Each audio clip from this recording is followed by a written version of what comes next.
3月26日，洪都拉斯宣布与中华民国断交。好，所以我们现在还是哪些邦交国呢？下一个断交的又会是谁？今天就让我们一起来认识一下这些硕果仅存的中华民国邦交国吧。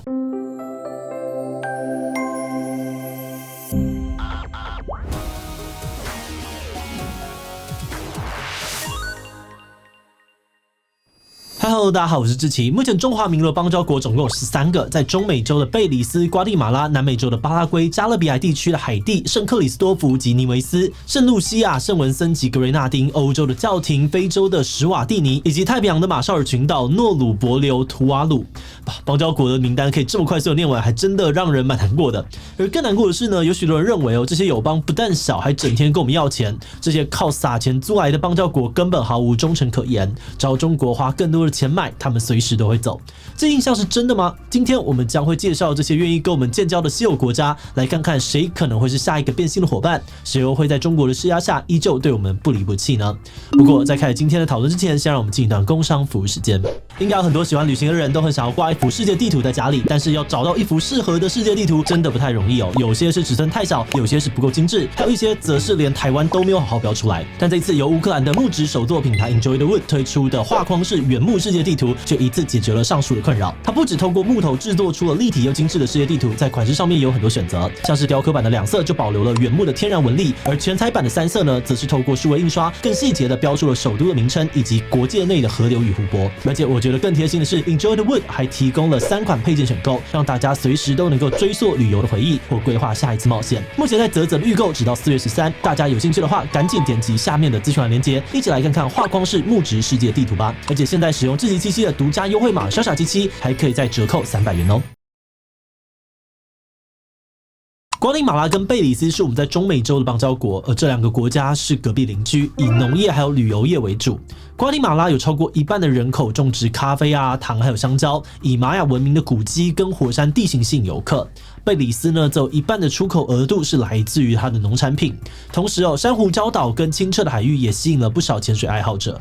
不过这2国的经济状况其实都不太理想，除了人均收入在拉丁美洲排名倒数之外呢，基础建设也十分不足，许多路面坑坑巴巴交通环境恶劣，有3%的瓜地马拉人无法稳定用电，而贝里斯呢，则拉丁美洲电费最高的国家之一，加上疫情影响旅游业收入锐减，这些因素都使他们非常仰赖国外的援助。那中国为了减少美国在拉丁美洲的影响力，近几年呢，正用金援啊、借款、贸易协议等等的方式拉拢中南美洲国家，目前已经让巴拿马、萨尔瓦多、尼加拉瓜纷纷倒戈。所以许多人推测如果中国未来提供更多的金援，瓜地马拉跟贝里斯就可能会选择跟我们断交。不过有专家指出我们现在最应该担心的其实不是瓜地马拉跟贝里斯，因为在南美洲呢，我们与巴拉圭的友谊正面临着更严峻的考验。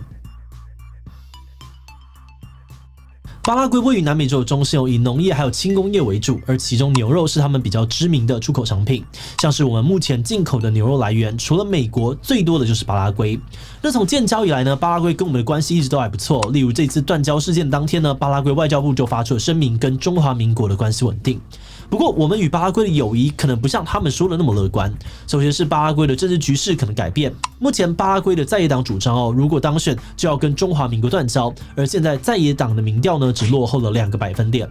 第2个威胁呢，则是经济上面的施压。巴拉圭目前跟巴西啊、阿根廷、委内瑞拉、乌拉圭共同组成南方共同市场这个地区经贸组织。而近期呢，巴西总统拜访中国，可能会代表南方共同市场跟中国商讨经贸协议。不少学者认为一旦经贸协议达成，中国很可能会透过巴西等等的国家以经济的利益为要挟，向巴拉圭施压。而在这样子的状况之下呢，就算交情很好，也很难扛得住国内外的压力。所以巴拉圭也被视为是即将与我们断交的热门人选。那除了中南美洲之外呢，其实我们在美洲还有几个名字比较难念的邦交国。那现在就让我们把视角往旁边移一点点，来到加勒比海。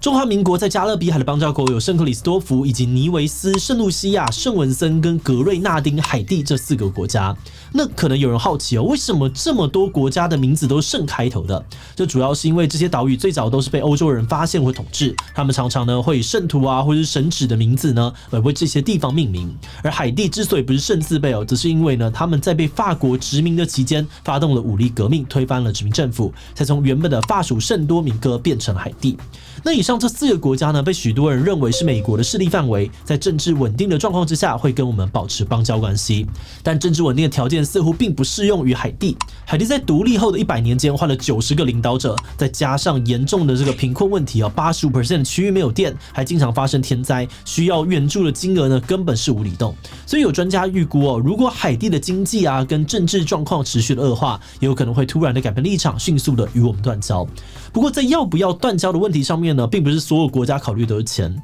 像是我们在欧洲的邦交国教廷就有着非常特别的考量。教廷是我们在欧洲的唯一邦交国，虽然大家一般称呼它为梵蒂冈，但准确来说呢，梵蒂冈只是城市的名字，真正跟我们建交发护照的单位还是教廷。那教廷会跟我们断交吗？这是个讨论了70年的老话题。有些人认为中国的人口庞大，如果能够让中国人成为信徒，就能够让天主教更蓬勃的发展。而此外呢，在中国有很多的地下教徒必须偷偷摸摸的聚会，甚至会受到迫害。因此就有人认为教廷很可能会以跟我们断交为筹码，换取中国放宽对于天主教的限制，增加信徒的同时，也能够拯救在中国的信徒。不过反对这种观点的人认为，中国对于宗教一向很敏感，不太可能对于教廷让步，放任天主教自由发展。那这两边到底是谁说的对，还真的很难说。因为不管是面对中国的施压，还是我们与教廷的外交对谈，教廷都很少对此正面表态。而相比于教廷的暧昧态度，有些国家就算面对中国施压，仍然呢会依然的力挺到底。例如我们在非洲的邦交国史瓦蒂尼。史瓦蒂尼是我们在非洲的唯一邦交国，也是世界上面少数的君主专制国家，由现任国王恩史瓦3世统治，跟我们的关系十分良好。史瓦蒂尼的国王来过台湾18次，有许多的皇室成员在台湾读过书，甚至前几年当国王罹患了 COVID-19 的时候，我们还派了医疗团队专门前往帮忙。那关于台湾与史瓦蒂尼的故事，我们之前有做过一支影片，这边也欢迎有兴趣的朋友可以去看看哦。那回到正题作为非洲唯一没有跟中国建交的国家，史瓦蒂尼在跟我们密切来往的同时，受到了中国的不少打压。例如，中国曾经公开放话，没有外交关系就无商业利益，拒绝签证间接限制史瓦蒂尼的货品出口到中国。但是对于这些打压，史瓦蒂尼并没有动摇。国王恩史瓦3世甚至曾经表示，两国的友谊是至死不渝。那除了史瓦蒂尼之外我们另外一批坚定的好朋友，则是位于太平洋的岛国们。中华民国在太平洋有4个邦交国，分别是马绍尔群岛、帛琉共和国、图瓦鲁国、诺鲁共和国。这4个国家除了诺鲁之外都跟我们有深厚的交情，曾经在中国的打压下不畏艰难，继续的跟我们保持邦交。以帛琉为例中国曾经在2018年禁止公民前往帛琉旅游，对当地的经济造成了严重的打击。但是帛琉政府仍然坚定站在我们这边，他们表示中国是重要的合作伙伴，但是跟台湾有更多的共同点。帛琉之所以这么挺我们除了在政治上面亲美日之外我们派驻的农业跟医疗团队也起了很大的作用。帛琉记者曾经说过，每个帛琉人都有一个跟台湾有关的故事，说明了帛琉人跟我们的感情。而马绍尔群岛跟图瓦鲁更是我们在联合国的铁票，曾经多次的为我们发声，努力的推动我们加入各类的世界组织。不过太平洋的邦交国也不是都跟我们有坚定的情谊，像是诺鲁共和国就是一个摇摆不定的例子。诺鲁共和国是大洋洲最小的国家特别喜欢跟一些不被承认的国家建交，例如阿布哈兹共和国，还有这个南奥塞提亚，他们都处于争议的领土，并不被大多数的国家给承认。透过与我们建交诺鲁成功的拿到了5000万美元。但是诺鲁对于邦交国的忠诚度其实非常的薄弱，例如诺鲁曾经跟摩洛哥的争议领土萨拉威阿拉伯民主共和国建交，但是在摩洛哥表示愿意提供投资款项之后，诺鲁就迅速的与该国断交。这种超容易被收买的特性也让诺鲁成为了不少人心中下一个断交的热门人选。这次断交的新闻一出来之后我们就跟很多人一样感觉好像很麻痹，毕竟从小就常常听到谁谁谁不要我们，又转投中国的怀抱，所以看待这件事情的态度就越来越放飞自我。那与其说是生气，更像是用一种很疏离的角度去看说下一个是谁，或者是趁着断交多认识一个国家，然后认识了又会说这么穷断了没差啦。不过如果仔细想想，会觉得邦交国断交的意思就是我们在法理上面少了一个能够帮忙发声的朋友。明明是很悲伤的事情，但为什么情绪会这么复杂呢？我们觉得这代表我们虽然很希望自己被认同、被看到，但同时我们也希望对方认同的是我们的价值啊，或是人格，而不是我们的金钱跟资源。所以很多人可能会觉得说没有差啊，现在已经有很多的国家或组织因为认同我们的价值，会透过各种方式声援台湾。例如欧洲议会表示支持台湾的民主跟自由，要建立战略合作关系，而澳洲啊还有加拿大也有议员呼吁政府要与台湾建交。但也有人会说，那些都只是讲讲啦，没有实际的法理约束，这些声援很可能都只是空口白话。不过我们都知道，在一个中国的框架之下，这世界上面所有的国家都只能在中华民国跟中华人民共和国当中挑一个来承认谁才是正统。那考虑到中国现在的市场规模跟国际影响力就算是再怎么认同民主价值的国家，也都很难会愿意去承受在政治上面直接跟中国唱反调的风险。